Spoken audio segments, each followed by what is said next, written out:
The silence Julian Blackwood had so carefully constructed for 5 years did not just crack, it shattered. It broke on the crest of a single, whispered melody, leaving him frozen on the grand staircase, a ghost in his own museum. He didn't move. He simply stood there long after the sound had faded, listening to the new ringing silence that now mocked the old one. He was a man marooned on an island of grief, and a stranger had just lit a fire on his shore. The next morning, Alara Vance walked through the wrought iron gates of the Savannah estate with a cold knot of dread in her stomach. Her worn-out sneakers felt heavy on the gravel, each crunch a countdown to her termination. She'd broken the cardinal rule. She had made a sound. She expected to be met at the door by the icy finality of Mrs. Beatrice Croft, the estate's formidable housekeeper, and a check for her final day's work. Her fear was a living thing, coiling in her gut. She'd spent the night tossing and turning, the foolishness of her actions replaying in an endless, humiliating loop. Singing, of all the stupid things to do. Mrs. Croft opened the heavy oak door before Alara's hand even reached the bell. The older woman's gaze was as sharp and unforgiving as broken glass. She said nothing, her silence a judgment far louder than any reprimand. She simply stepped aside, her stiff posture a clear dismissal. Alara's heart hammered against her ribs. This was it. She took a deep breath, smelling the faint, sterile scent of lemon polish and old money, and stepped inside. She made her way to the parlor, the site of her transgression, expecting to find her cleaning supplies already packed away. Instead, she found the room exactly as she had left it. Sunlight streamed through the towering windows, illuminating dust motes dancing in the air. Everything was still, pristine, silent. And then, she saw it. It wasn't a pink slip. It wasn't a scolding note. It was a single sheet of heavy, cream-colored paper, the kind that probably cost more than her lunch, folded neatly and placed directly in the center of the glossy black fallboard of the forbidden piano. Her breath caught. This was worse than being fired. This was a direct acknowledgement, a summons. With trembling fingers, she picked it up. The paper was thick, expensive. She unfolded it. The handwriting was not what she expected. It wasn't the spidery script of an old woman. It was bold, masculine, a series of sharp, decisive angles. And it contained only 2 words. Sing again. A wave of dizziness washed over her. Not a question. A command. She looked around the cavernous room, her eyes darting into the shadows. Was he watching? Was this a test? Or was it a trap? The fear of unemployment was suddenly replaced by a much deeper, more personal terror. The kind of fear that comes when a stranger sees a part of you that you've kept hidden from the world. She had been seen, heard. She quickly folded the note, shoved it deep into the pocket of her jeans, and grabbed her cleaning cloth, her hands shaking so badly she could barely hold it. Thus began their strange, silent correspondence. A conversation held entirely through whispers on paper. The next day, another note was waiting, this time tucked inside a leather-bound volume of poetry in the library. Where did you learn that melody? Alara, after an hour of internal debate, tore a small, neat corner from her planner and wrote back, her own script small and cautious.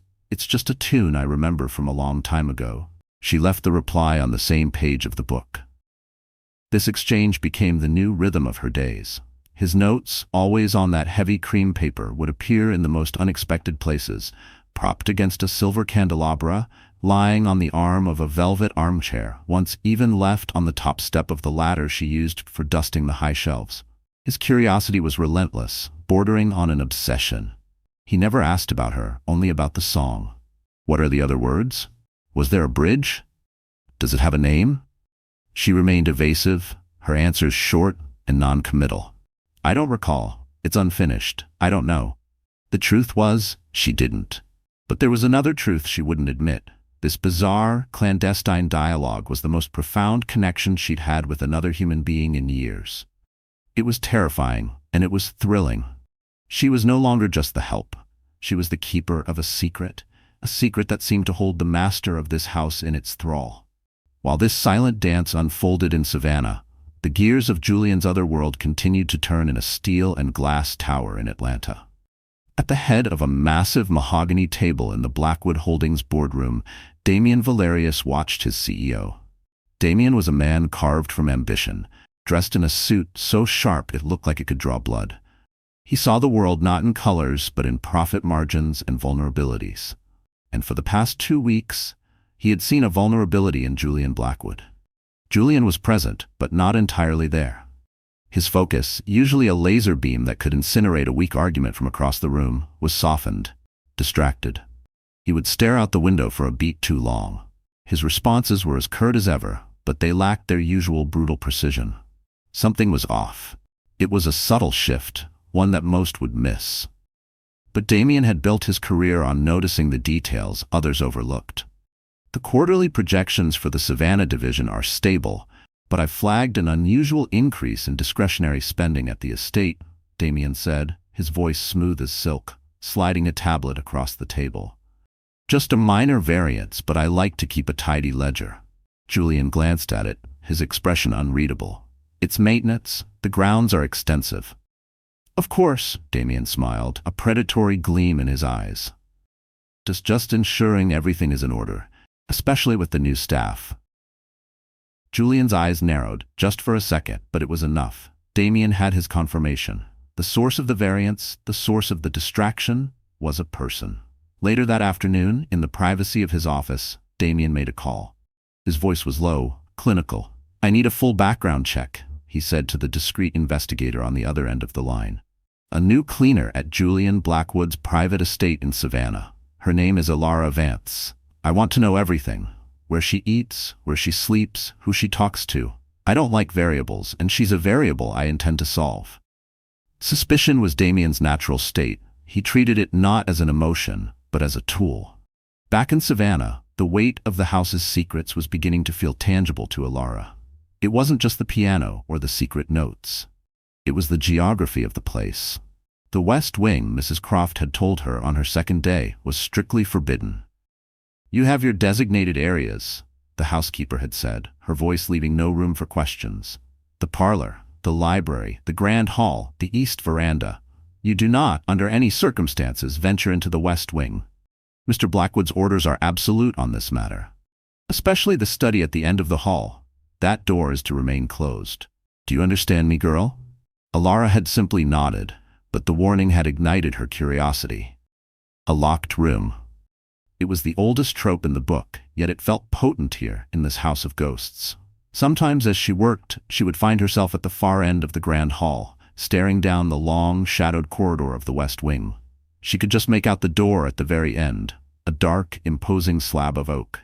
It felt different from the other doors. It felt final. What was behind it? What secret did it hold that was so much more important than the one she was sharing with the master of the house through their whispers on paper? The game of notes couldn't last. The tension was stretching too thin, ready to snap.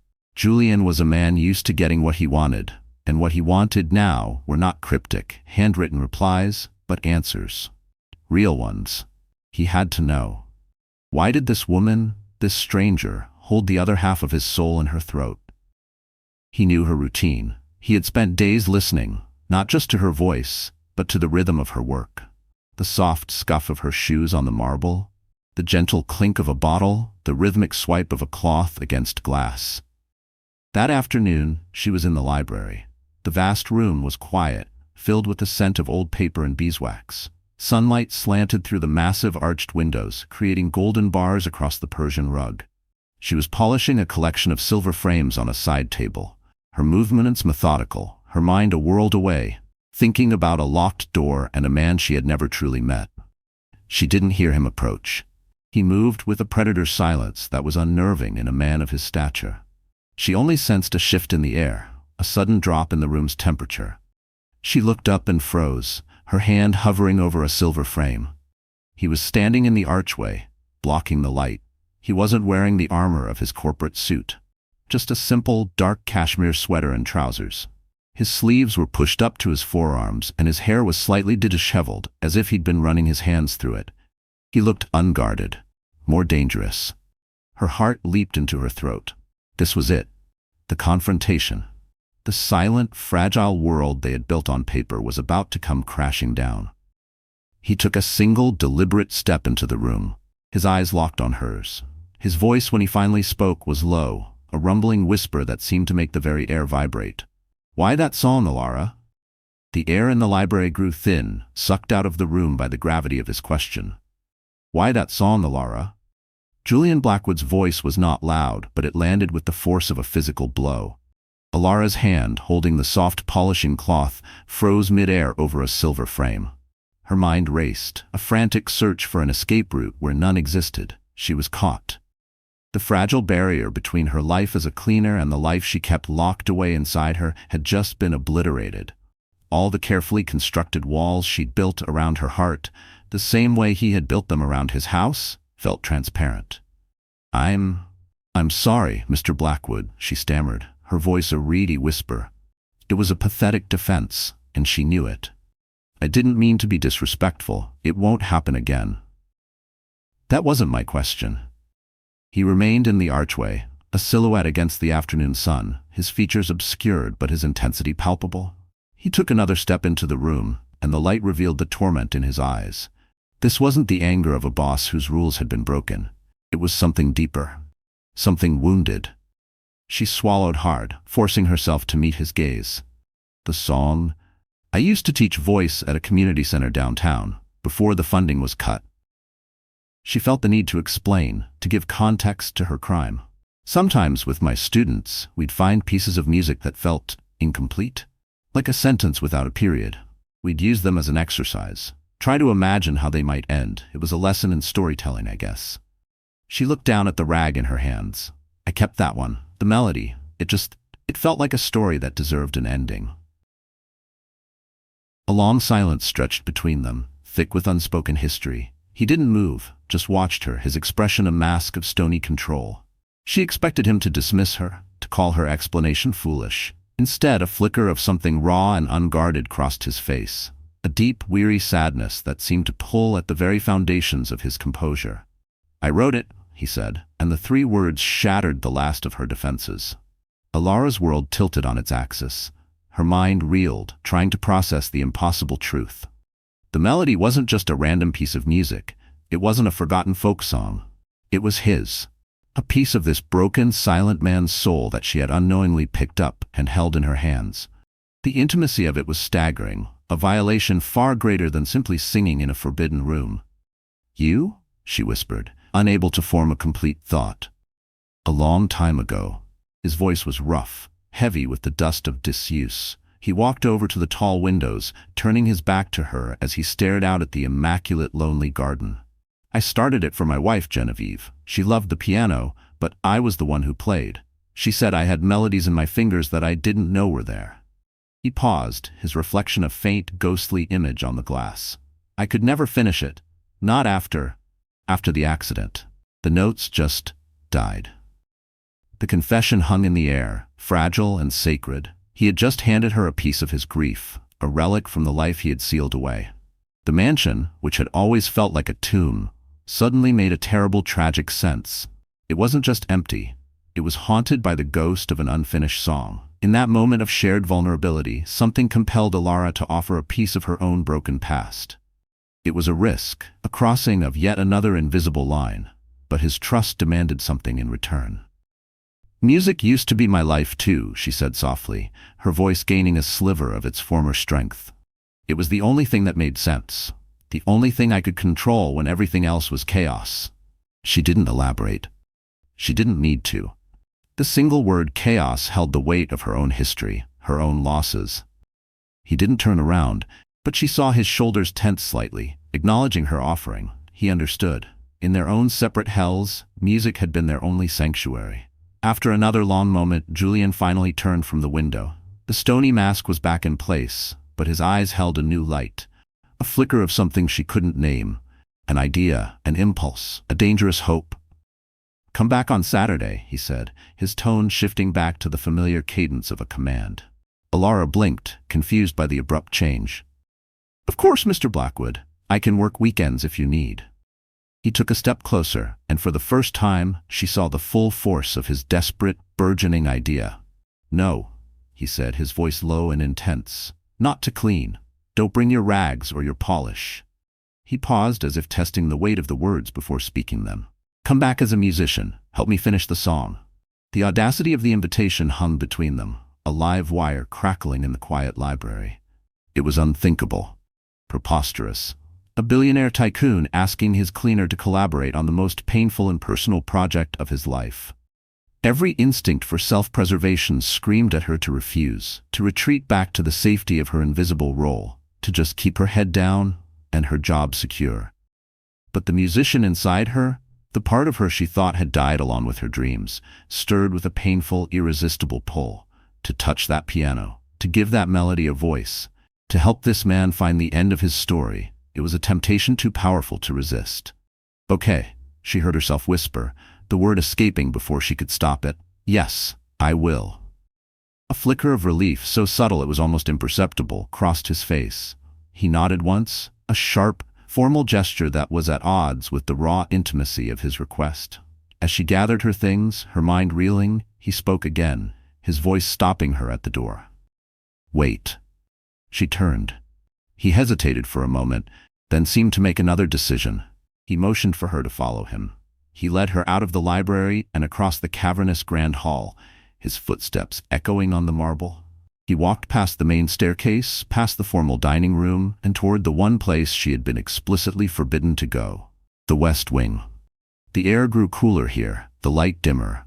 The corridor was long and lined with closed doors. It felt like the forgotten part of the house, heavy with a different kind of silence. He stopped before the very last door on the right, a massive, imposing slab of dark oak that looked ancient and impenetrable. He didn't reach for a key. He didn't try the handle. He just stood before it, his hand resting on the cool wood. "Mrs. Croft instructed you to avoid this wing," he stated, not as a question. "Yes, sir." He stared at the door, his gaze distant, lost in a memory she couldn't see. "This was my brother's study. Samuel's."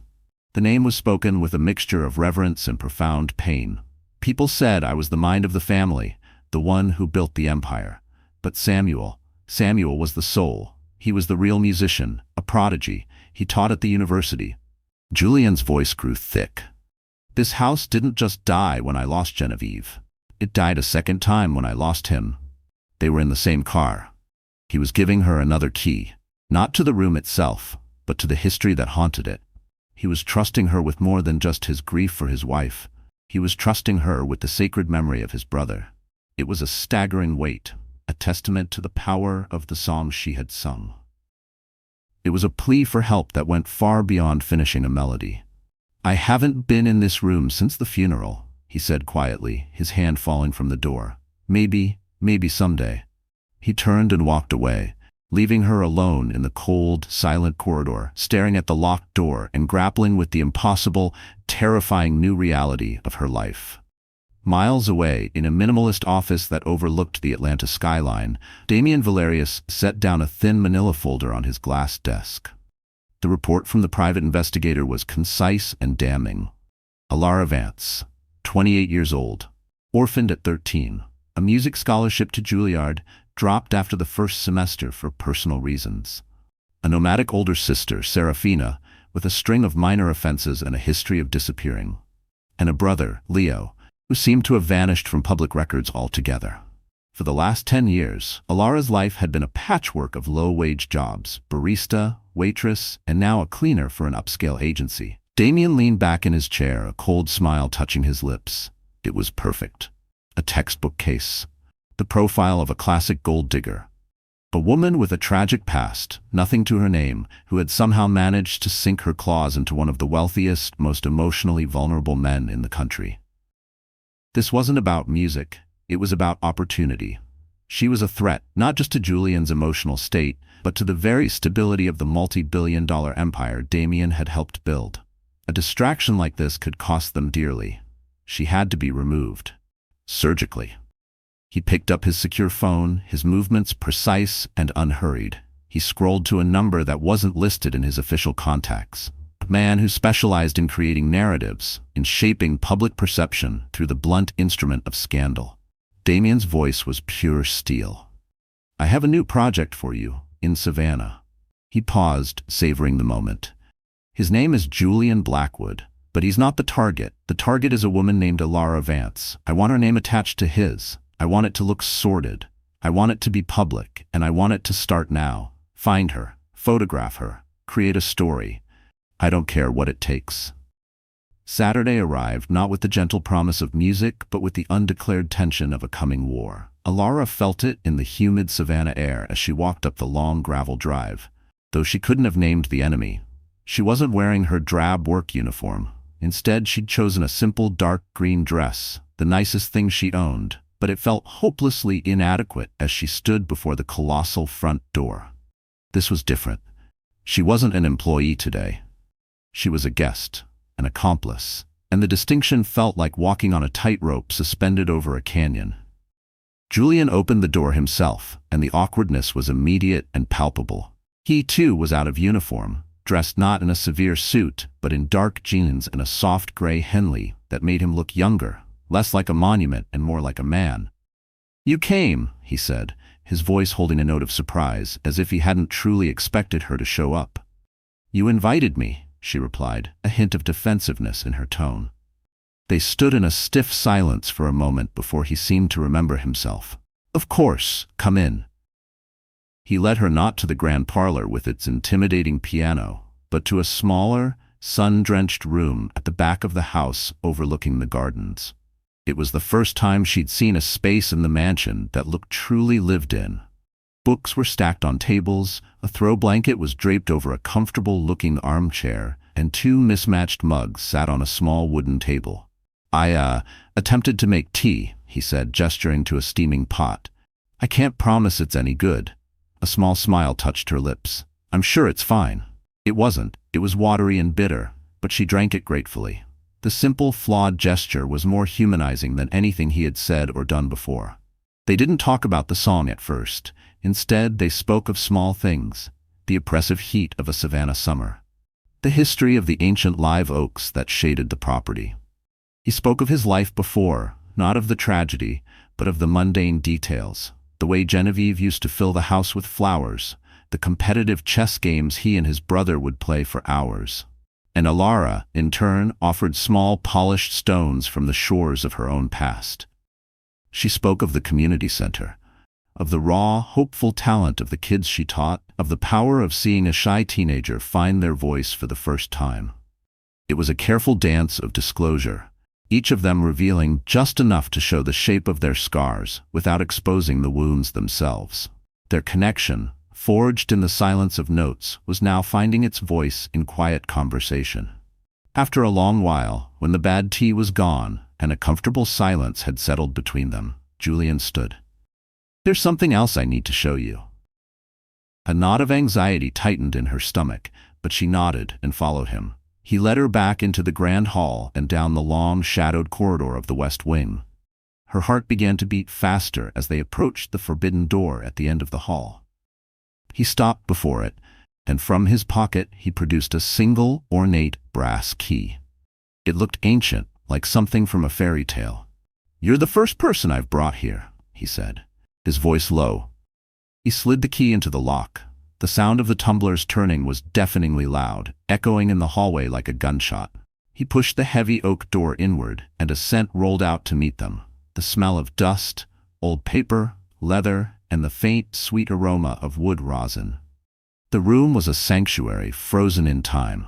Sunlight struggled through a single grimy window, illuminating a universe of dust motes dancing in the air. Unlike the rest of the mansion, which was impeccably clean, this room was a beautiful, chaotic mess. Stacks of sheet music covered every surface, threatening to avalanche onto the floor. Books on musical theory were piled high in the corners. On a worn velvet chair, a beautiful, dark wood violin rested in its open, velvet-lined case, a bow lying beside it as if its owner had just set it down for a moment. On a small table, a crystal tumbler held the amber remains of what must have been a glass of whiskey. It was a portrait of a life interrupted. "Samuel's," Julian said, his voice thick with emotion.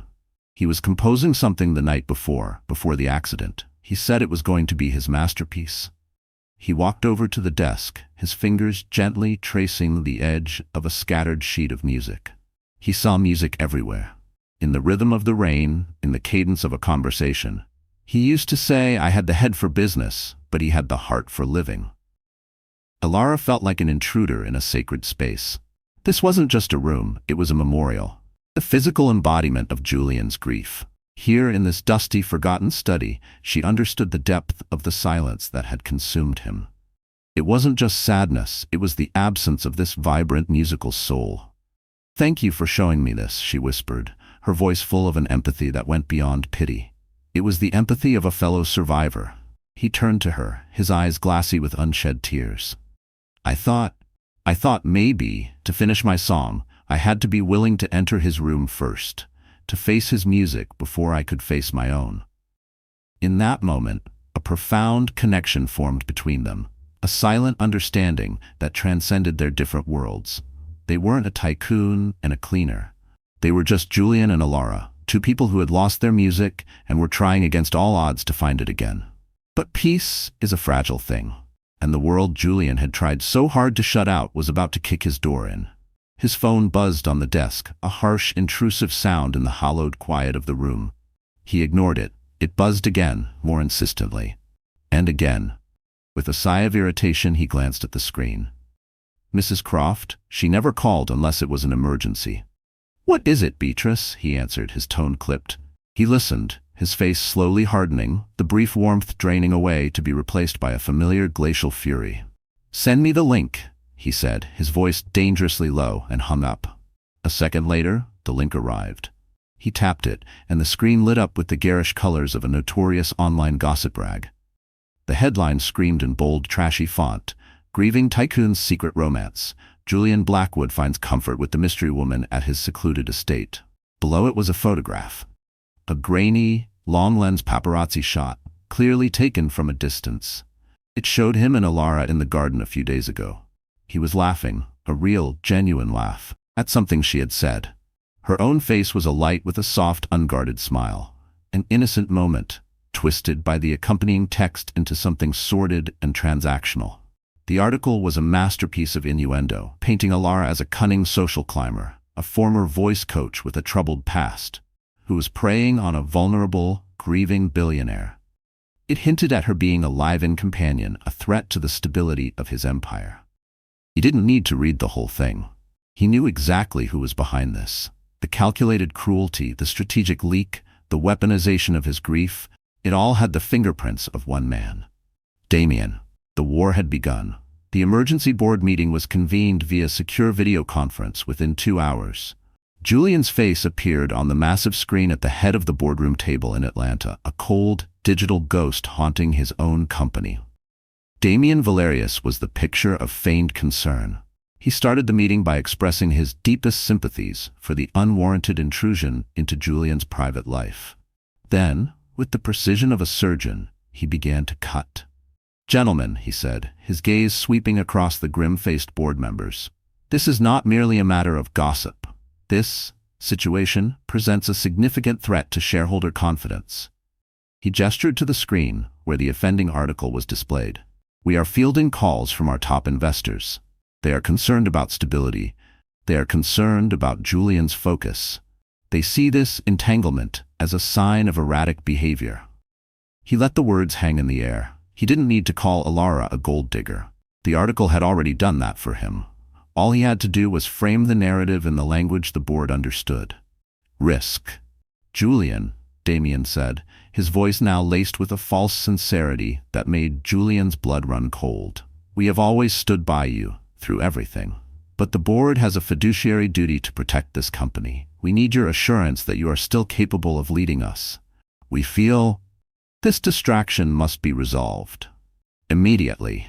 For the good of Blackwood Holdings, we need you to terminate the employment of this woman and cease all contact. We need your word that she will no longer be a factor in your life." It was an ultimatum, wrapped in the language of corporate governance. They had him cornered. They thought he would choose his empire.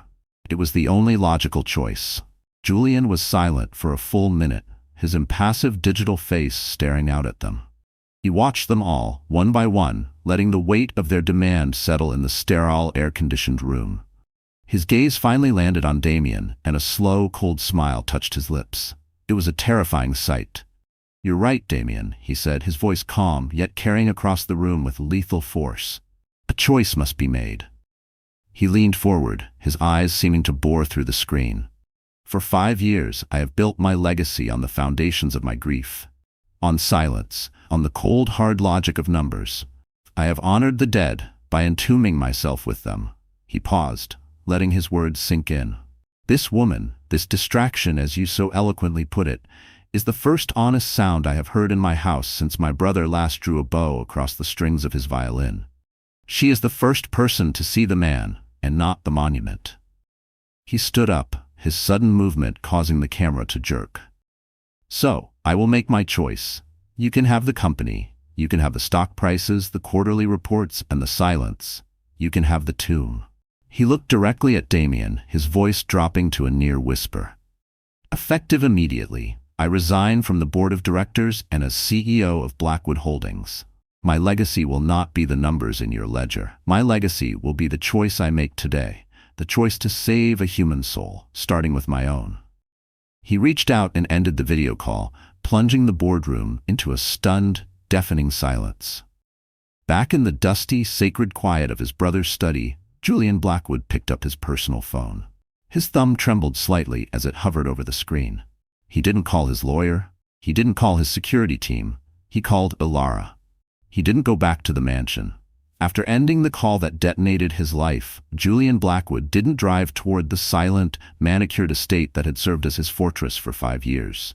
Instead, he drove his sleek, dark Aston Martin through the moss-draped streets of Savannah toward the cramped, second-floor apartment above a bookstore where Ilara Vance lived. He was a man untethered, a king who had just willingly abdicated his throne. And he was flying toward the only patch of solid ground he could think of. The freedom was terrifying. It was exhilarating. For the first time in half a decade, he had no schedule, no board to answer to, no legacy to protect. He had only a choice. And the woman for whom he'd made it. Ilara had been pacing the worn floorboards of her small living room since his call had ended. Her phone was clutched in her hand, his final words echoing in her mind. I'm on my way. It was an impossible statement, freighted with a meaning she was too afraid to fully examine. He had chosen her. Over $1 billion empire, over the life he had known, over the world that had defined him. He had chosen the cleaner, the girl with the sad songs in her throat and a past full of ghosts. It felt like a dream she was about to wake up from, a cruel trick of the light. When she heard the low rumble of a powerful engine outside, her heart seized. She looked out her window to see the impossibly expensive car parked on the street below. A minute later, there was a knock on her door. Not the hesitant rap of a neighbor, but a firm, solid knock that seemed to shake the very frame. She opened it, and there he was. Julian Blackwood, standing in the dingy hallway of her apartment building, looking utterly magnificently out of place. You're here, she breathed, the words barely a puff of air. I am, he said. He looked past her into her small, clean apartment, a space that could have fit inside his master closet, and she saw a flicker of something in his eyes. Not judgment, something else. Relief. He stepped inside, and the small room seemed to shrink around his presence. The air was thick with unspoken words, with the sheer monumental weight of his decision. You didn't have to do that, she whispered, finding her voice. You didn't have to throw everything away. Throw it away? He turned to face her, his gaze intense. Ilara, I haven't had anything in 5 years. I've had assets, holdings, responsibilities. I've had a mausoleum filled with expensive furniture, but I haven't had a life. He took a step closer, closing the small distance between them. You walked into my perfectly silent, perfectly ordered tomb and you sang. You brought a sound into it that wasn't grief, that wasn't the past. His voice was raw, stripped of all its corporate armor. That wasn't throwing something away. It was an act of self-preservation. You reminded me that I was still alive. I didn't choose you over my company. I chose life over the alternative. Tears welled in her eyes as the truth of his words washed over her. It wasn't a grand, romantic gesture from a fairy tale. It was the desperate, beautiful act of a drowning man finally choosing to swim for shore. And she was his shore. She reached out, her hand tentatively touching his arm, and in that moment, the last of the barriers between them dissolved. He was no longer Mr. Blackwood, the billionaire recluse, and she was no longer Ilara Vance, the hired help. They were just Julian and Ilara, two survivors meeting in the aftermath of a self-inflicted earthquake. He looked down at her, his expression softening, and he was about to say something else, something important, and then her phone rang. The shrill, electronic sound was a violent intrusion, shattering the fragile intimacy of the moment. She pulled back, flustered, and fumbled in her pocket for the phone. She glanced at the screen, and all the color drained from her face.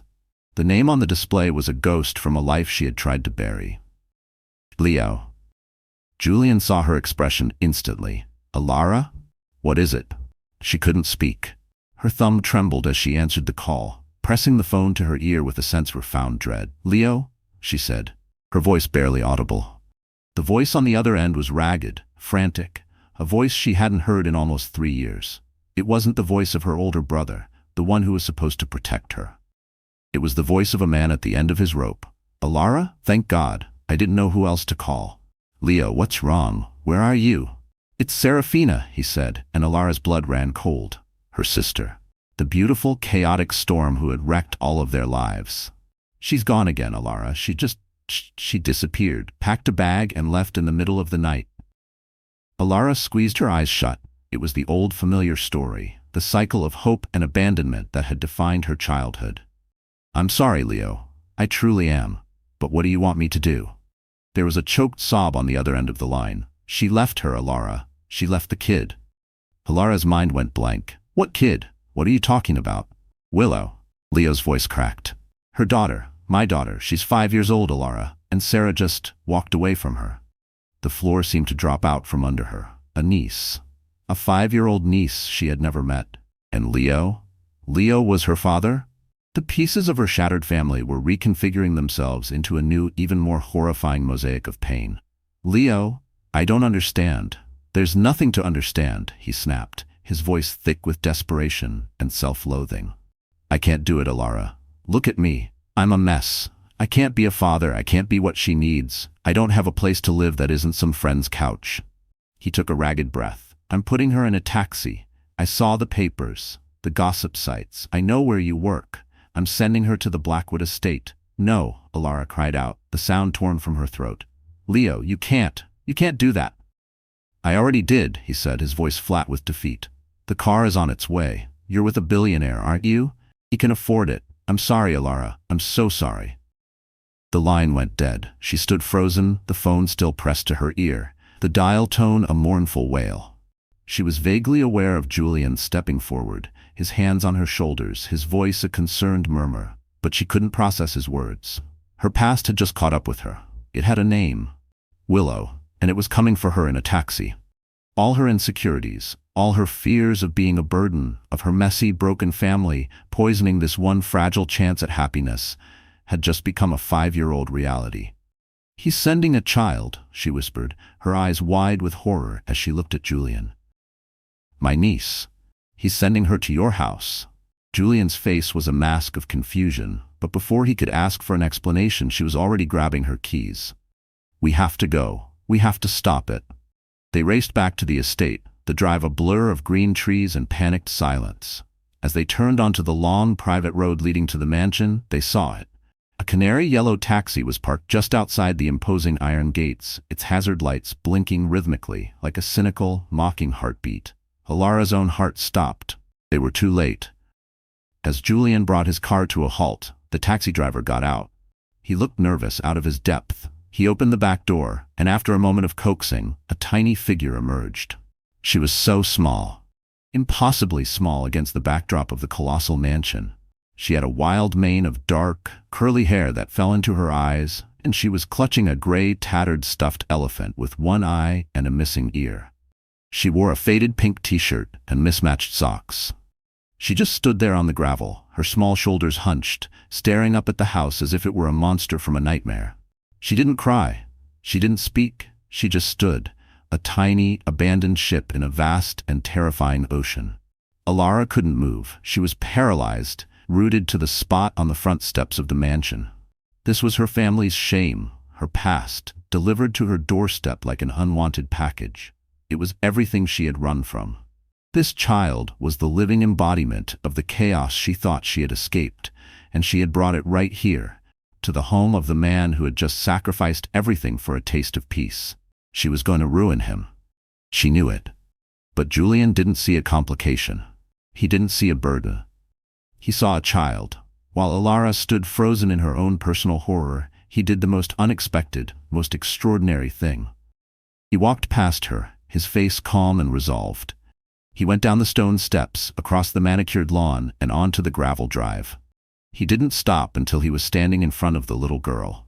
Then, the man who had commanded boardrooms and built an empire, the man who had encased himself in impenetrable silence, slowly knelt down on the sharp stones, bringing himself to her level. Willow flinched, hugging her one-eyed elephant tighter. Julian didn't try to touch her. He just offered a small, gentle smile. He looked at the tattered toy in her arms.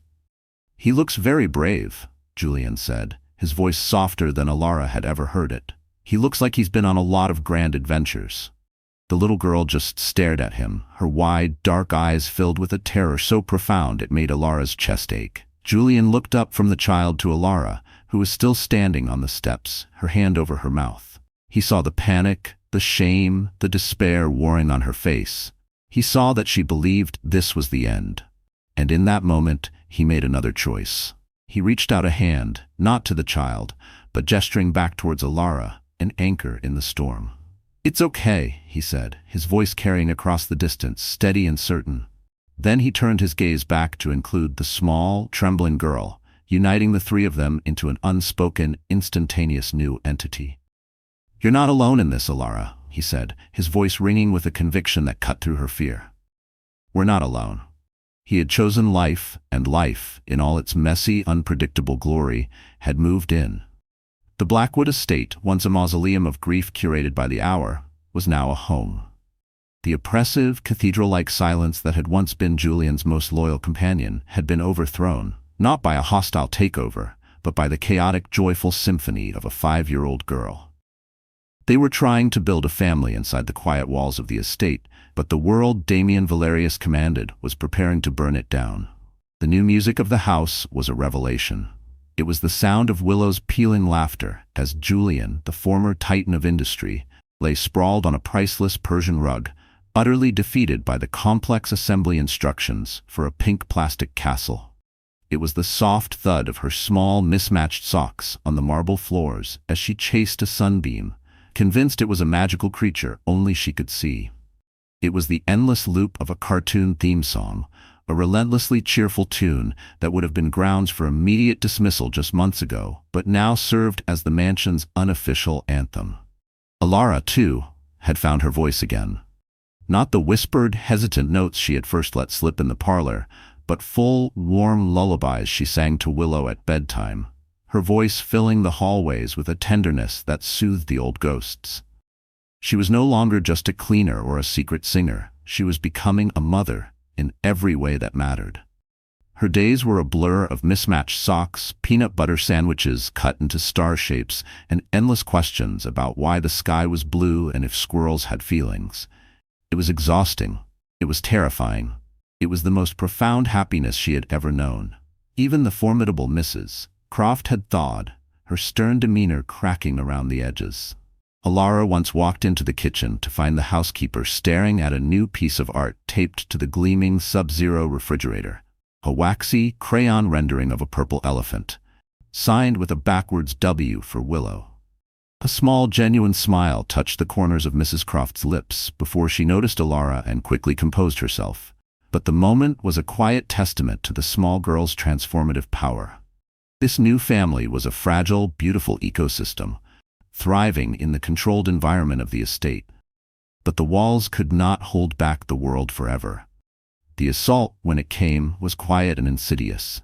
It arrived with the morning papers. Mrs. Croft brought them into the breakfast room on a silver tray, her face a grim, stony mask. She placed the stack on the table without a word. There, on the front page of a notorious national tabloid, was a grainy, long-lens photo of Julian and Alara. It was the picture from the day he had resigned, taken as he met her at her apartment. The image itself was ambiguous, but the headline above it was a declaration of war. Broken billionaire's new obsession. Grieving tycoon Julian Blackwood under the spell of troubled staffer. The article was a venomous masterpiece, weaving half-truths into a poisonous narrative. It detailed Alara's checkered past, mentioning her abandoned scholarship to Juilliard and her estranged family with criminal ties, a gross exaggeration of her sister's minor offenses. Then it dropped the real poison. It spoke of the sudden appearance of a mystery child at the estate, a 5-year-old girl of unknown parentage, insinuating that Alara had brought the child into the home as part of a manipulative long-term scheme to secure her position. It painted Julian not as a man finding new life, but as an unstable, irrational figure being masterfully played by a calculating gold digger. Alara read the words, and the air left her lungs. They were using Willow. They were using an innocent child as a weapon. Julian's reaction was colder, more terrifying. He didn't rage. A stillness came over him, the same frightening stillness she had seen when he first inhabited the house. But this wasn't the stillness of grief. This was the calm of a predator. "Damien," he said, his voice a low growl. And amidst the stack of newspapers was a single thick, embossed envelope. It was an invitation. Julian Blackwood and guest were cordially invited to the annual Blackwood Foundation Charity Gala, the glittering jewel of the Savannah social season. This year's host, the invitation proudly proclaimed, was the new chairman and CEO of Blackwood Holdings, Mr. Damien Valerius. It was a trap, a public gauntlet thrown down.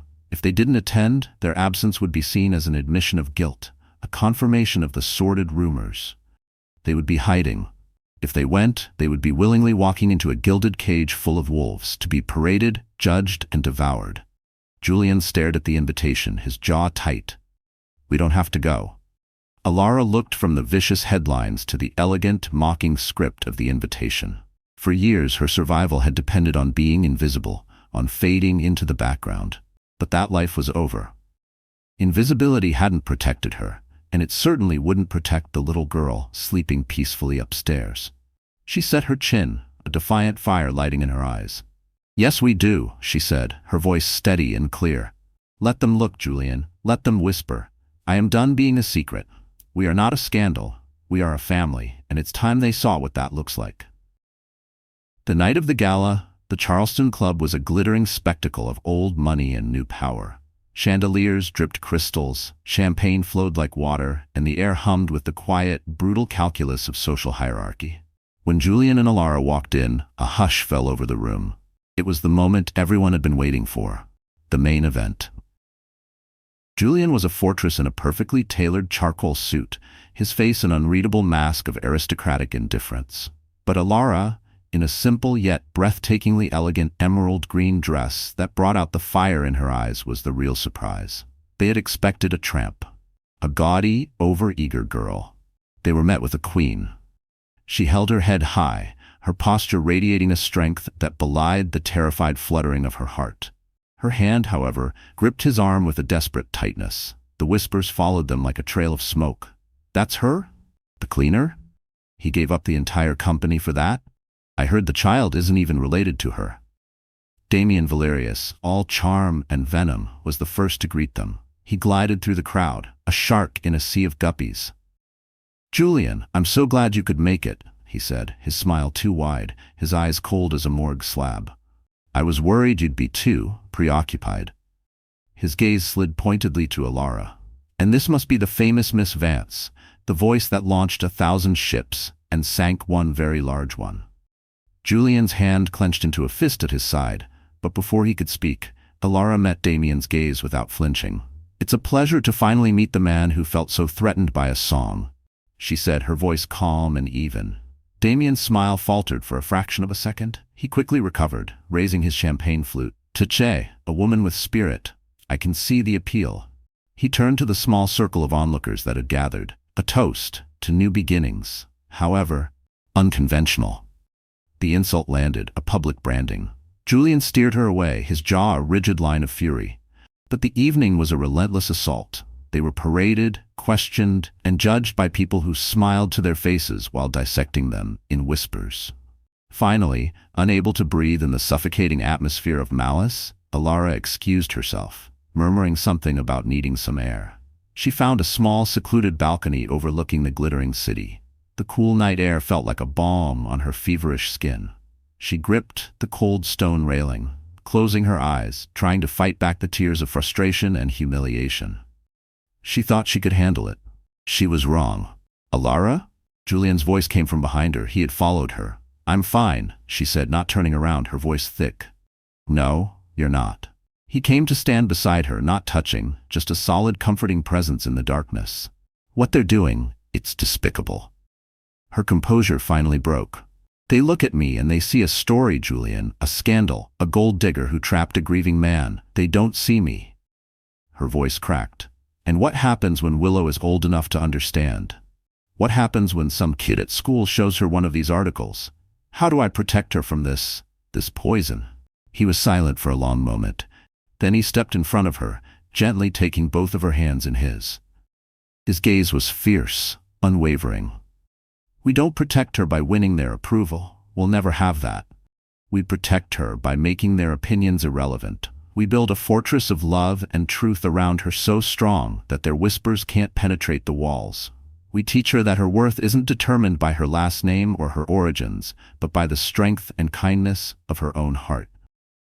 He looked at her, his eyes shining with a raw, powerful devotion. I thought my legacy was supposed to be Blackwood Holdings, a portfolio of assets, a name carved on buildings. I was wrong. His voice dropped, becoming a rough, intimate whisper. My legacy is this. It's the choice I made in that boardroom. It's the life I'm choosing to build right now, with you. He reached into the inner pocket of his suit jacket. Alara's breath hitched. He wasn't kneeling. The gesture was too grand, too public for what this was. This was something quieter, more profound.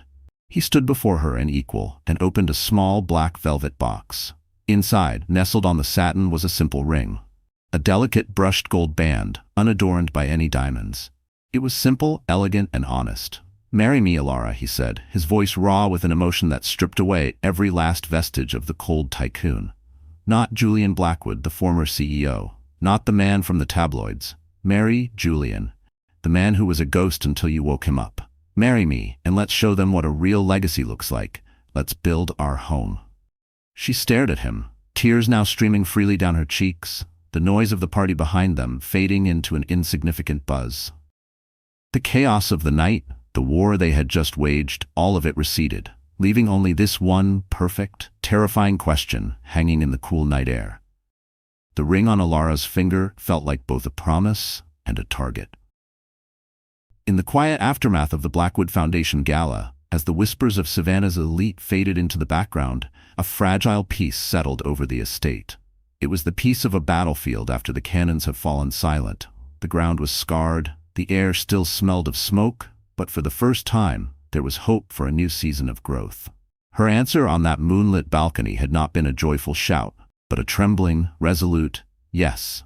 It wasn't a fairy tale acceptance. It was a pact, a mutual agreement to stand together in the coming storm. And for a few beautiful, sun-drenched weeks, it felt as though the storm might pass them by. They began the slow, complicated legal process for Julian to formally adopt Willow, a move that felt more significant than any business merger he had ever orchestrated. Life settled into a rhythm that was entirely new and achingly precious. Willow, now secure in the knowledge that this strange, vast house was her home, began to blossom. She started calling Julian Jules, after deciding Mr. Blackwood was far too stuffy for a man who was so good at making monster voices for her stuffed animals. She called Alara, Lara, a name that felt as comfortable and right as a favorite sweater. They were building their fortress, brick by loving brick. Laughter was the new mortar holding the old stones together. But they had forgotten a cardinal rule of warfare. Just because you have won a battle does not mean the war is over. The ghosts of the past were simply regrouping. The first volley was fired not with a cannon, but with a pen. It arrived on a Tuesday morning, delivered not by the regular postman, but by a tense-looking courier who required a signature. The envelope was thick and carried the letterhead of a prestigious downtown law firm. Julian opened it, his face hardening into the familiar granite mask as he read. "What is it?" Alara asked, her stomach twisting into a cold knot. He slid the papers across the polished kitchen island without a word. Her eyes scanned the dense legal jargon, but a few phrases leaped out at her like flames. Leo Vance. Biological father. Petition for visitation rights. Her breath caught in her throat. Her brother. emboldened by the very tabloid articles that had sought to destroy them. Leo was making his move. The stories of Julian's wealth, of their public appearance, of their commitment to the mystery child, had not shamed him into silence. They had shown him an opportunity. "He can't," she whispered, staring at the legal document as if it were a serpent. "He gave her up. He said he couldn't." "He didn't give her up legally, Alara," Julian said, his voice a low, steady rumble that cut through her rising panic. "And now he sees a stable environment, resources. He's making a claim. But what does he want? To take her?" The fear was a metallic taste in her mouth. The idea of Willow being torn from this sanctuary, from the only stability she had ever known, was unthinkable. "He's asking for visitation for now," Julian said, his eyes meeting hers. He was calm. It was the calm of a general assessing a new battlefield.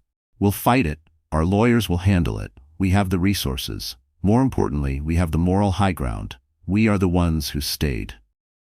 But his reassurance felt distant, like a voice from across a chasm. The fortress walls had been breached. The outside world, her broken, complicated family, was clawing its way in. And then, as if summoned by the legal invocation of their names, the second ghost arrived. The doorbell chimed, a sound that was usually followed by Willow's excited squeal. But this time it was followed by a sharp, audible gasp from Mrs. Croft, who had gone to answer it.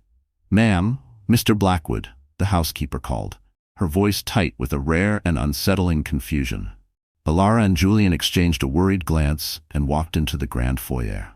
And there, standing on the threshold, was the last person on earth Alara ever expected to see on this doorstep. It was Serafina. She was a specter, drenched and shivering from a sudden savannah downpour that had just begun to lash against the windows. She was painfully thin, her cheap jacket hanging from her bony shoulders. Her beautiful face, the face that had once been identical to Alara's but was now a roadmap of hard living and bad choices, was pale and gaunt. But her eyes were different. The frantic, haunted glaze of addiction that Alara had known for years was gone. In its place was a terrifying, desperate clarity. They were the eyes of someone who had finally woken up from a long and terrible nightmare. Alara's protective instincts flared, hot and immediate. She moved instinctively, placing herself between the doorway and the rest of the house, a human shield for the life she had built. "What are you doing here, Sarah?" she asked, her voice cold as ice. Serafina flinched as if struck. "I am not here to make trouble, Alara, I swear." Her voice was a hoarse whisper, raw with unshed tears. "I saw the papers, the party, I saw you." She wrung her hands, a nervous twitching gesture. "I'm clean, 6 months now. I'm in a program, I'm working. I had to come. I had to see you." "You had to see me?" Alara's voice rose, laced with years of pent-up anger and hurt. "You abandoned your child, Sarah. You put your 5-year-old daughter in a taxi with a stranger and sent her here with nothing but a note and a teddy bear. You don't get to just show up on a whim because you're feeling guilty." "I know," Serafina choked out, tears finally streaming down her pale cheeks, mixing with the rain. "I know what I did. Do you think I don't see her face every time I close my eyes? I was lost, Alara. I was so lost. I knew I couldn't be her mother. Not then. I would have destroyed her." She looked past Alara, her gaze searching the vast, empty hall. Is she happy?" The question disarmed Alara completely. It wasn't a demand, it wasn't an accusation, it was the simple, heartbreaking plea of a mother. Alara's internal world was a raging conflict. Every fiber of her being screamed to protect Willow, to slam the door on this ghost and never look back. But looking at her sister, truly looking at her for the first time in years, she didn't just see the addict who had caused so much pain. She saw the broken girl who was her other half, the sister she had once adored. Was it possible to protect Willow without completely erasing her history? Could she build a future for this child while denying her a past, however painful? Julian had remained silent throughout the exchange, a powerful, watchful presence at her back. He didn't intervene. He didn't offer opinions. He simply stood there, a silent statement of support. This was her battle to fight, but she wasn't fighting it alone. "I don't want to see her," Serafina said quickly, as if reading her mind. "I don't deserve to. I know that. But maybe, if I stay clean, if I prove it, maybe someday I could earn the right to just write her a letter, so she knows her mother didn't just vanish." so she knows I loved her, even when I was too sick to show it. The raw, desperate hope in her sister's voice was a key, turning a lock deep inside Alara's heart. She made a decision, a terrifying, monumental decision. "Tomorrow," Alara said, her voice firm, resolute, "you and Leo, you will both come here. We are going to talk, all of us." The next day, the four of them sat around the colossal, polished mahogany table in the formal dining room. It felt like a summit between warring nations. Leo was defensive, a copy of his legal petition sitting in front of him like a shield. Serafina was fragile, her hands trembling as she clutched a cup of tea. Alara, with Julian sitting silently beside her, was the unexpected commander. "Let's be perfectly clear," Alara began, her voice steady, leaving no room for argument. "This is not about what either of you want. It is not about your rights or your guilt or your forgiveness. This is about one thing, and one thing only: the safety, stability, and happiness of a little girl who has already endured more than any child should. Everything from this moment forward is on our terms." She looked at Leo. "You want visitation? Fine, you will have it. Once a month for 2 hours, supervised in this house. You will show up on time. You will be sober. You will not make promises you can't keep. You will not, under any circumstances, speak ill of her mother. If you break any of these rules, even once, it is over. Permanently. Do you understand?" Leo, stunned by her forcefulness, simply nodded. Then she turned to her sister. Her voice softened, but only slightly. "Sarah, you want to write her letters, you may do so. They will be sent to me. I will read them first, and I will decide if and when Willow is ready to see them. You will continue your program. You will stay clean. If you can do that consistently for 1 year, we will revisit this conversation. Until then, that is all you get." It was not an offer of forgiveness. It was a set of boundaries, carved from love and pain. It was the fierce, unwavering protection of a mother lion guarding her cub. Serafina looked at her sister, tears welling in her eyes, and nodded her acceptance. After they had gone, a heavy silence filled the room. Julian and Alara were alone, the ghosts momentarily banished. He reached across the table and took her hand. It was trembling, but her grip was strong. "What you just did," he said, his voice filled with awe. "That was the bravest thing I have ever seen." She looked at him, a weary but determined light in her eyes. The path ahead was not clear. It was a complex, tangled wilderness of legal battles and emotional minefields. Their broken, complicated family was now a reality they had to navigate together. But as she looked at the man holding her hand, she felt a profound sense of resolve settle in her heart. The song of their life was far from finished. It was messy and dissonant, full of unexpected key changes and painful silences. But for the first time, they were composing it together. The song of their life was messy and dissonant, full of unexpected key changes and painful silences. But for the first time, they were composing it together. And as the seasons turned, the melody began to find its harmony. The path forward was not a simple one, paved as it was with the sharp stones of their pasts, but they walked it hand in hand, their small, fiercely protected family of 3 becoming their own true north. The wedding, when it happened, had no printed invitations, no caterers, and no guest list of Savannah's elite. It had no guests at all, really. Only survivors. It took place on a warm afternoon in late spring, in the very garden that had once been the scene of a paparazzi ambush. They were reclaiming the ground, consecrating it with a new memory. Instead of the opulent roses Julian's late wife had favored, the aisles were lined with simple mason jars filled with a riot of wildflowers: purple verbena, yellow black-eyed Susans, and fiery Indian paintbrush. All picked that morning by Willow, who had declared with the unshakable authority of a 5-year-old that fancy flowers are for pretending, but wildflowers are for real.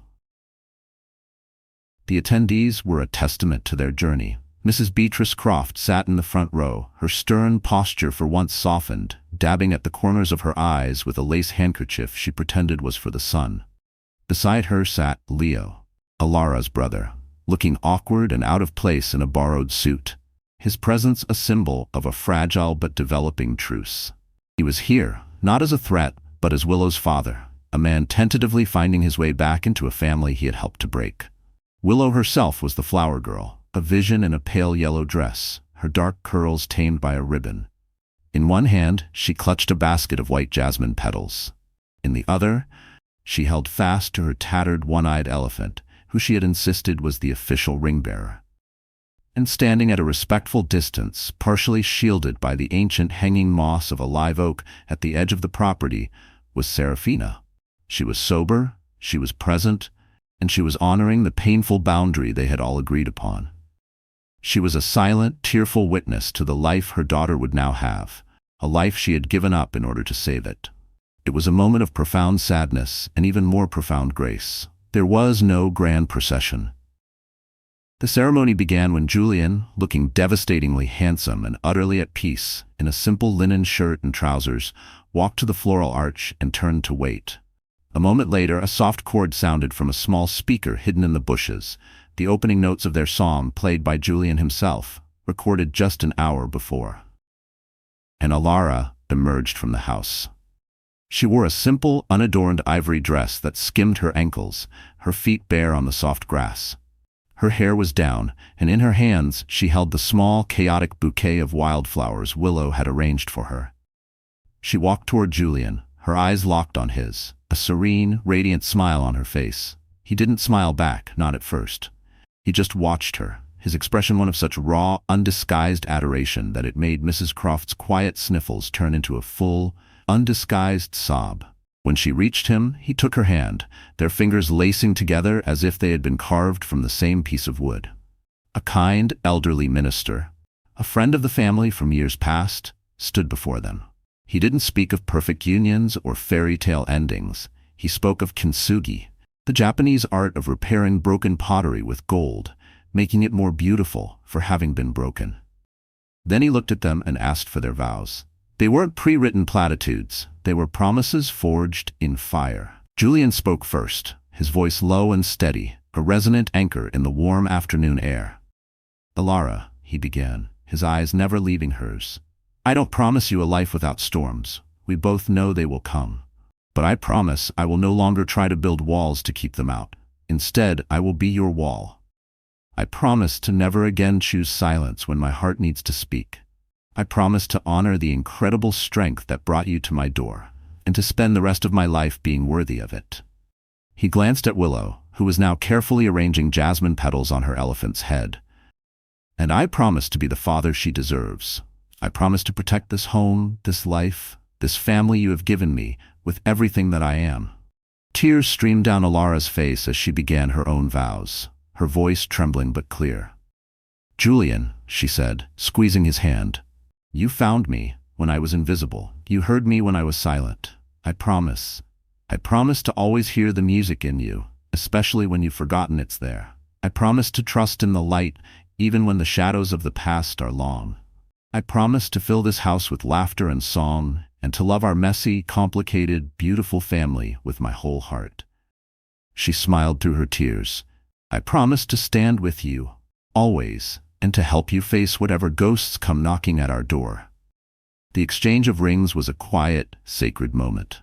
As Julian slid the simple gold band onto her finger, Willow, deciding the moment needed more fanfare, tossed her entire basket of petals into the air with a triumphant shout. "They did it! They're married!" Laughter rippled through their small audience. Julian pulled Alara close and kissed her. A kiss that wasn't for show, but was a deep, soulful affirmation of everything they had survived. It was a kiss that said simply, "We're home." Their reception was not a grand affair. It was lemonade and a slice of Mrs. Croft's legendary caramel cake on the veranda, the late afternoon sun casting long, golden shadows across the lawn. It was Leo, in a stilted but earnest conversation, thanking Julian for everything, and Julian clapping him on the shoulder and saying, "She's a lucky girl to have a father who was brave enough to come back." It was Willow, running across the lawn to the edge of the woods to show her drawing to the woman standing there. Serafina didn't cross the invisible line, but she knelt down to see the picture, her face a mixture of heartbreak and gratitude. She blew a kiss to her daughter, gave a small, tearful wave to her sister, and then, honoring her promise, she quietly slipped away. As dusk settled, painting the sky in shades of bruised purple and soft rose, the little party wound down. Mrs. Croft and Leo departed, leaving the three of them alone in the magic of the twilight. They didn't retreat to pack for a honeymoon.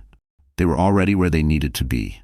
Instead, as if drawn by an invisible thread, they found themselves back in the parlor, standing before the grand piano. Willow scrambled onto the bench, patting the space on either side of her. Julian sat to her right, Alara to her left.